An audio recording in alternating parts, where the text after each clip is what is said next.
Let's do it.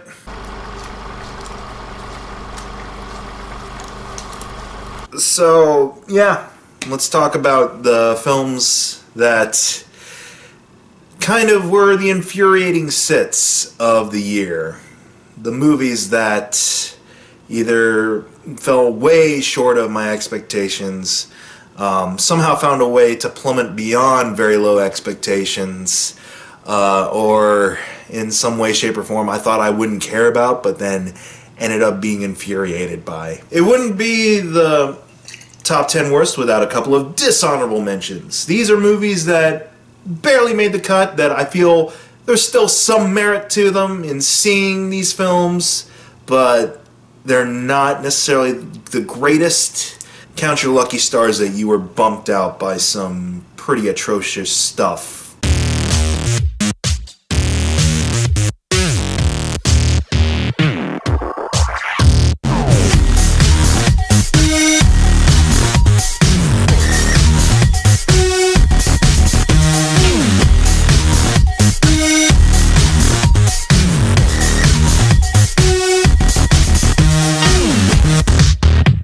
Alright, let's go into number 10.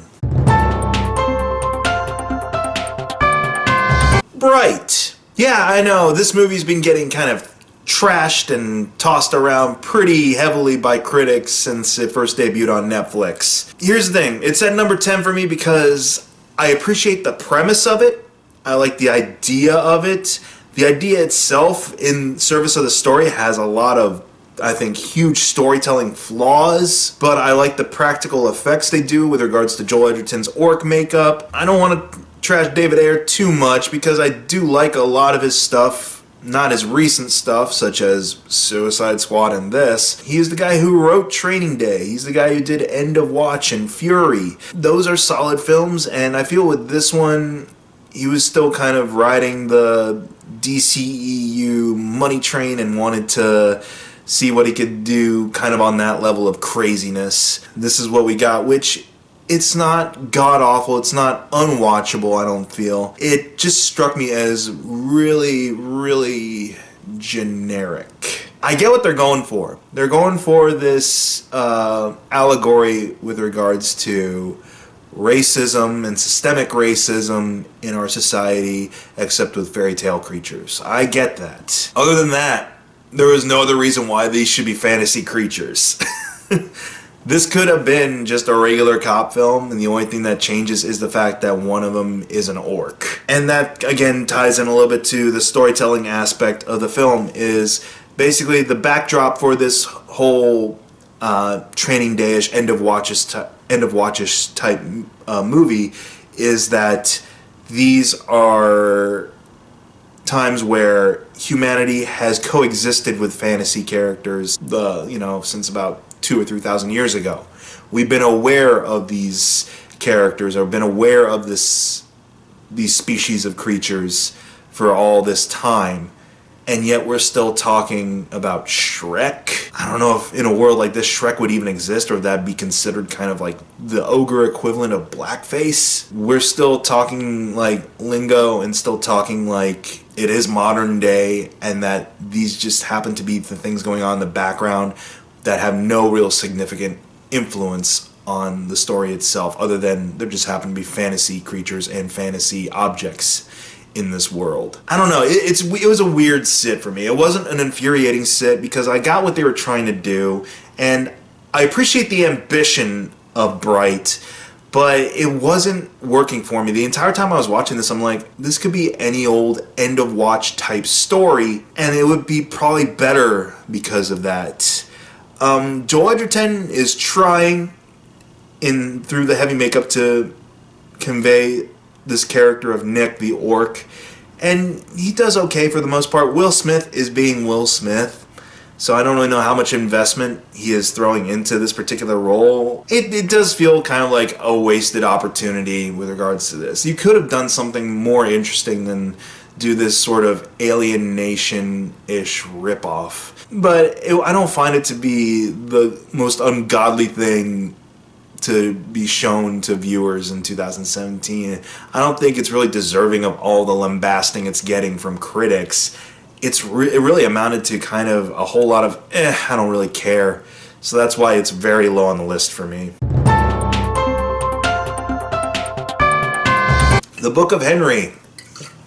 I'm not gonna lie, I put this movie on here because it's kind of along the same lines as Bright, is that in the long run, who really cares? I don't really care much about it, but it does go to some pretty crazy places that I just need to talk about this movie, because this movie tries to be all the movies at once. Book of Henry is the movie that I think cost Colin Trevorrow Star Wars, and time will tell if that's a good or bad thing when it comes to Star Wars itself. I can kind of get why Disney was like, oh, okay, this is what you do with original material? It's about this kid, the kid from It, the kid who plays Bill in It. He's kind of a super genius in this movie, thanks to a tumor, which will come into play a little bit later, but you don't know it's a tumor yet.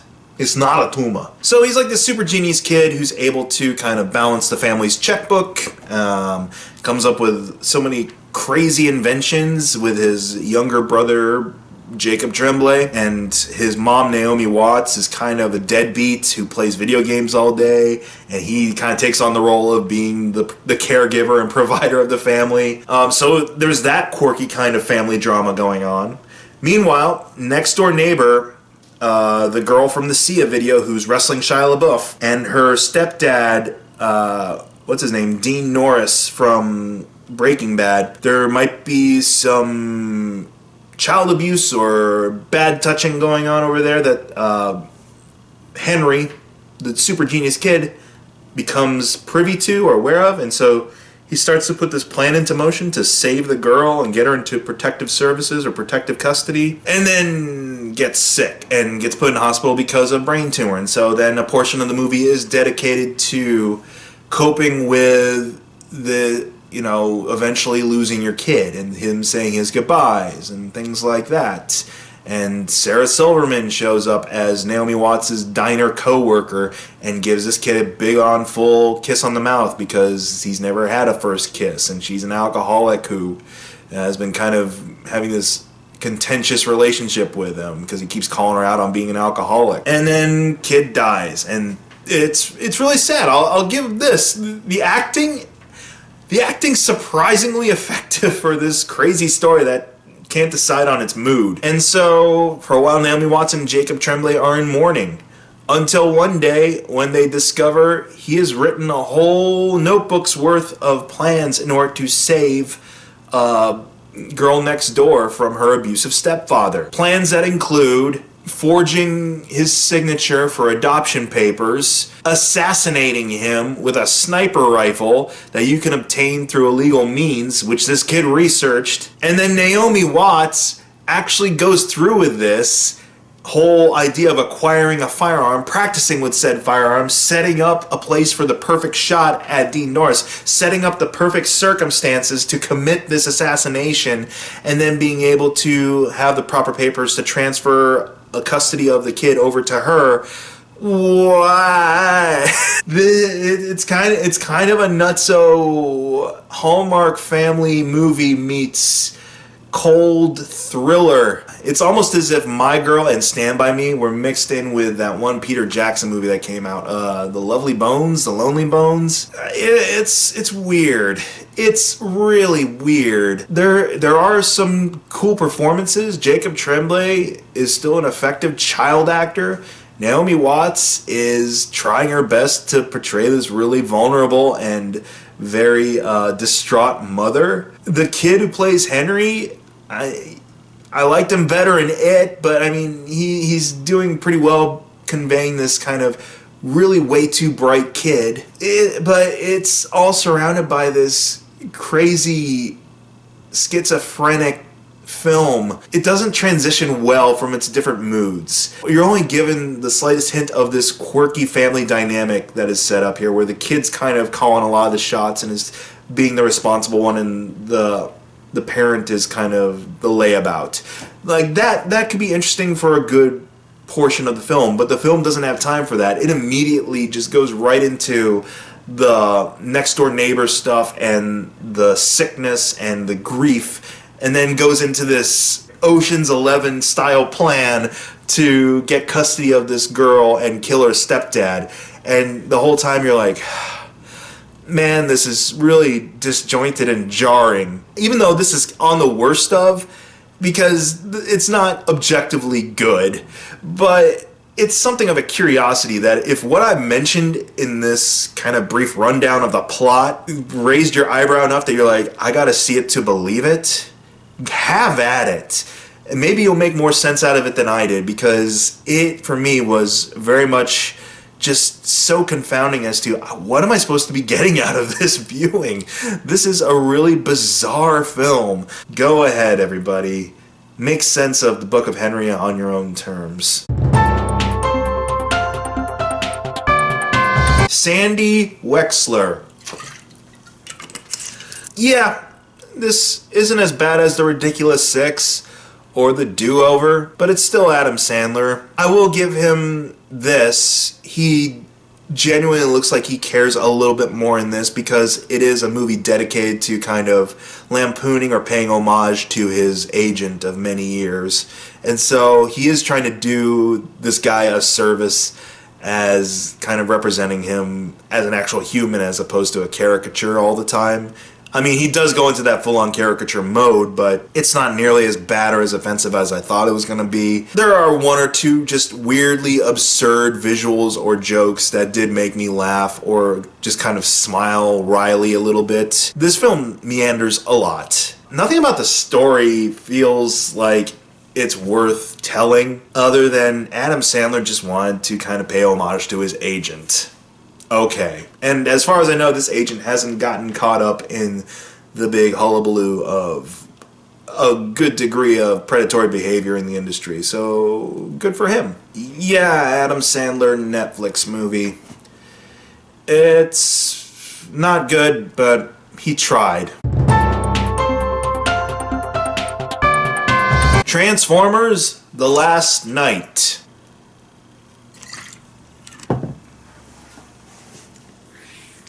When I mentioned Dunkirk in my best of list, I mentioned the Transformers movies as kind of a comparison, where Dunkirk was being relentless with its action and its tension, but it never veered into being annoying or irritating. Transformers: The Last Night, from the Paramount logo, is just straight up action, nonsensical stuff, actors being over the top and annoying, but not in a fun way, and varying so much into relentlessly irritating that at the end of it, I hope to God this is the last one. I gave the fourth one kudos at least for embracing more of its crazy and not trying to be as focused on the humans as much. All that goodwill that Age of Extinction extended to me became undone with The Last Night, and I found myself just very much relegated to, I don't care. Optimus Prime turns momentarily evil. I don't care. Oh my gosh, what a waste of an Anthony Hopkins cameo.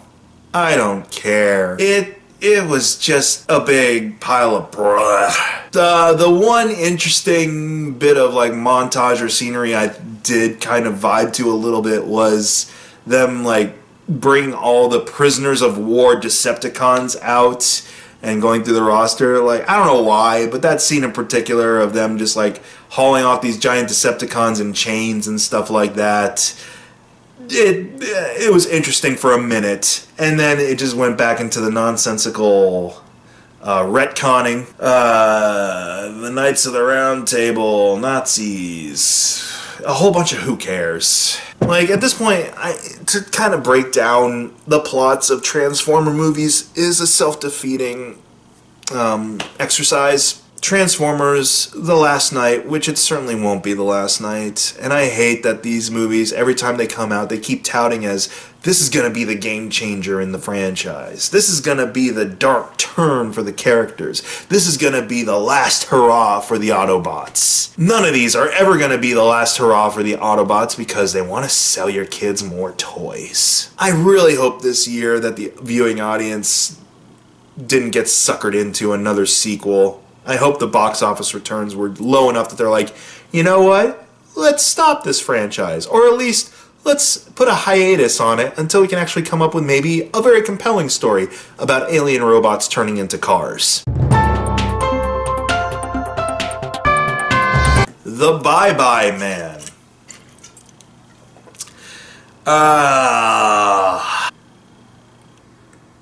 Don't think it, don't say it, don't say it, don't spray it, shake it, don't fake it. That's a Trash Humpers reference. Man, I'm struggling to remember all the stupid that came with this movie. The whole premise, it's trying very hard to kind of be in the vein of something like It Follows, where you can't escape this thing no matter how hard you try, except that its MacGuffin relies around you not saying or not thinking of the simplest phrase anyone at any time could think or say. The Bye-Bye Man. At least in other horror movies like, say, the Evil Dead movies and things like that, where you have to actually say some kind of complex incantation to bring about the deadites and the demons, at least with that, you're offered a little bit more, let's say, suspense, because you know someone who's just overly curious is going to do that.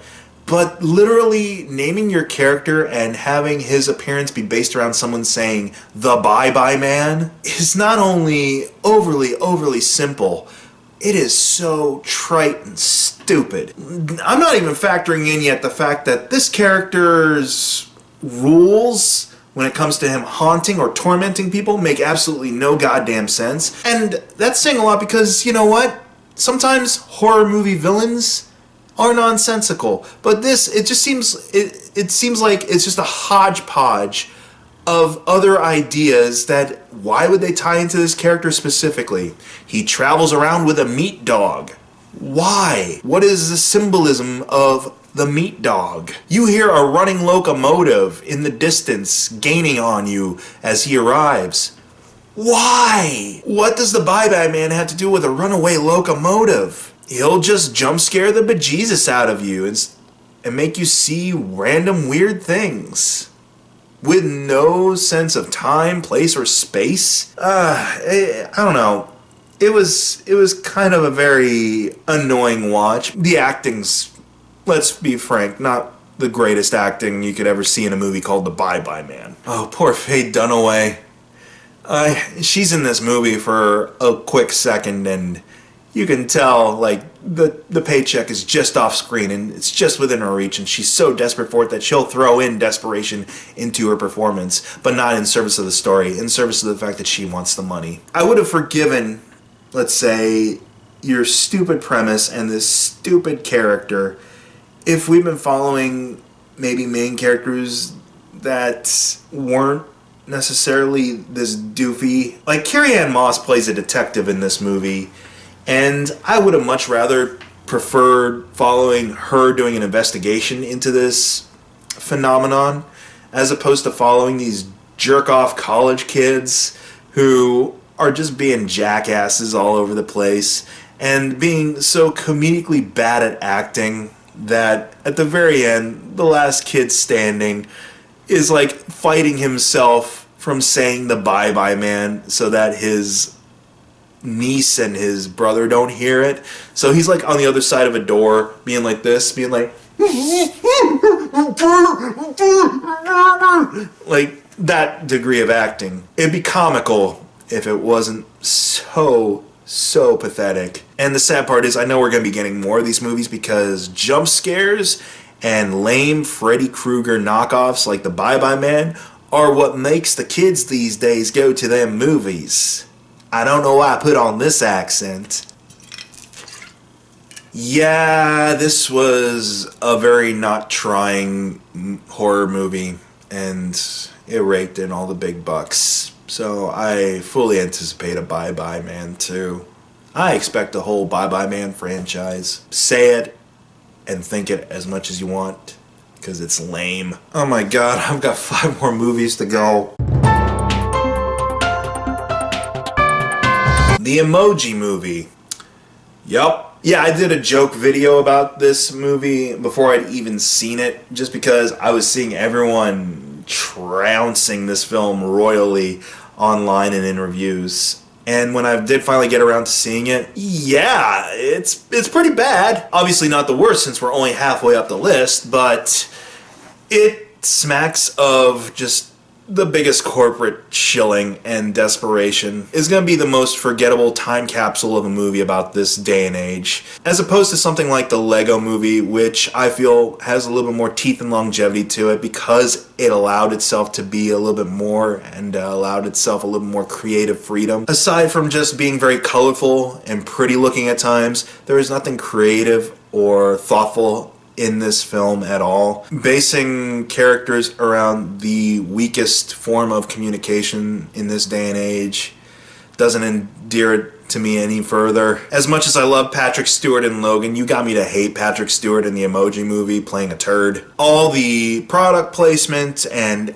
app placement and online lingo and texting lingo that I'm sure won't become dated in the next 2 years. Yeah, that's gonna survive the long test of time. This is the Toy Story of modern day electronic devices. Fuck you, Emoji Movie, and fuck you, James Corden. Yeah, that's another sin against the movie. It has James Corden in it, and I hate James Corden. The Dark Tower. I didn't read the books. I was only kind of surface level aware of the tumultuous backstory behind getting this movie made. And when I finally did see it, it really irks me when I see great actors visually showing off that they are fully aware they're in B material. And not even B material in this case, this is like C or D level material. Special commendation though to Matthew McConaughey, who I feel is trying to do something with this character. He is trying to be as villainous as possible, and he's going for broke with it, but there's not enough of that, and the little that there is not interesting because he is thrown up against a very sour and depressing looking Idris Elba. You're really just thrown into this universe of all these different dimensions and worlds being held together by this tower that the gunslinger defends because story. And it's nothing really stands out to me as being like, this is franchisable. This is something I want to come back and visit again. I don't know. This was kind of a really boring sit for a lot of it, because as much as they try to make these worlds seem fantastical and otherworldly as they're jumping between all these different realms, it doesn't do that well enough, creatively enough, and it's a boatload of exposition that if you didn't know about going in based off of reading the book, you're not going to be interested in following this story. Here in Dark Tower, what should have been the crux of it was the relationship between the kid and the gunslinger as they tried to fight Matthew McConaughey, but it's so lost with trying to establish a world that they want you to come back and visit again in future installments that it completely misses the mark. It's on par with, I feel, the Warcraft movie, where the opening of it was interesting enough as kind of a short film, and then as they tried to get you involved in the mythos of this world without properly giving you something to anchor or care about in the mythos to begin with, it just feels like a wasted exercise. The Dark Tower, if we're gonna get sequels or a remake of The Stand or something like that in movie or television form, just make it more interesting than this. The Mummy. Yeah. That was a short-lived cinematic universe. If this had just been kind of its own thing, it wouldn't have even made it into my top 10 worst of. It would have just been a forgettable mummy movie with very subpar action and a really miscast Tom Cruise. The reason why it's ranking so high on the list is because whenever I think about this movie, or when I was watching the movie and I was fully aware of what it was representing with regards to Universal's bigger plan for a cinematic monster universe, which could have been an interesting idea, it kind of made me mad. Because you can tell in every aspect of the film, everything's geared towards that aspect of the marketing. From incorporating Dr. Jekyll Russell Crowe as Universal movie monster Nick Fury, giving you hints of other creatures to come, to the really like flimsy way to make the Mummy go from being the villain to sort of being a heroic figure in the end in the form of Tom Cruise as the Mummy, to the just desperation and stealing of other ideas from other better horror films, such as, we've heard this all, The American Werewolf in London with the dead friend haunting him. Pretty much Jake Johnson's the only one who looks like he's trying to carry some kind of emotion through this film. Tom Cruise doesn't look invested at all in this movie. I don't care how much physical endurance stuff he had to go through in this film. That still means he could just be sleepwalking in it through the motions for a check. There's nothing about this that would scream Tom Cruise material. When you think of Tom Cruise, you want him to be committing physically and emotionally into a role that he can really sink his teeth into. Nothing about his character in this movie screamed that it had to be him, other than, again, the marketing aspect of it. We need a big name associated with this franchise. We need our equivalent of Robert Downey Jr. to usher in the movie monster cinematic universe. It was just a very kind of bloated, wasted effort made up of the worst action and horror movie cliches. It wasn't scary. It wasn't thrilling. It was actually, I'd place this even lower than the Brendan Fraser Mummy movies, which I'm not necessarily a big fan of, but I can at least appreciate the fun stupidity of those films. Like, at least those were a little bit more solid in terms of the action and adventure than this was. I'll give the Brendan Fraser Mummy movies that much, is at least they went for broke with a lot of their action sequences and a lot of their craziness. This is trying so hard to marvelize the Universal movie monster catalog that it didn't leave any impression on me, and clearly didn't leave any impression with the audience in general. So I hope that maybe someday we do get a shared movie monster universe that actually is effective and is actually made up of, you know, actual legitimate horror movies as opposed to this. But until that time, I hope to God the Dark Universe is left in the dark. The Circle. Yep. Still haven't gotten off of this movie's ass since February. You can watch my review on this film. I don't know how much I want to really get into detail about it again in this particular listing, other than Black Mirror did it better. Did whatever better when it comes to The Circle. When it comes to the overwhelming transparency in our social media, to online peer pressure, to the digitization and online streamlining of our entire lives.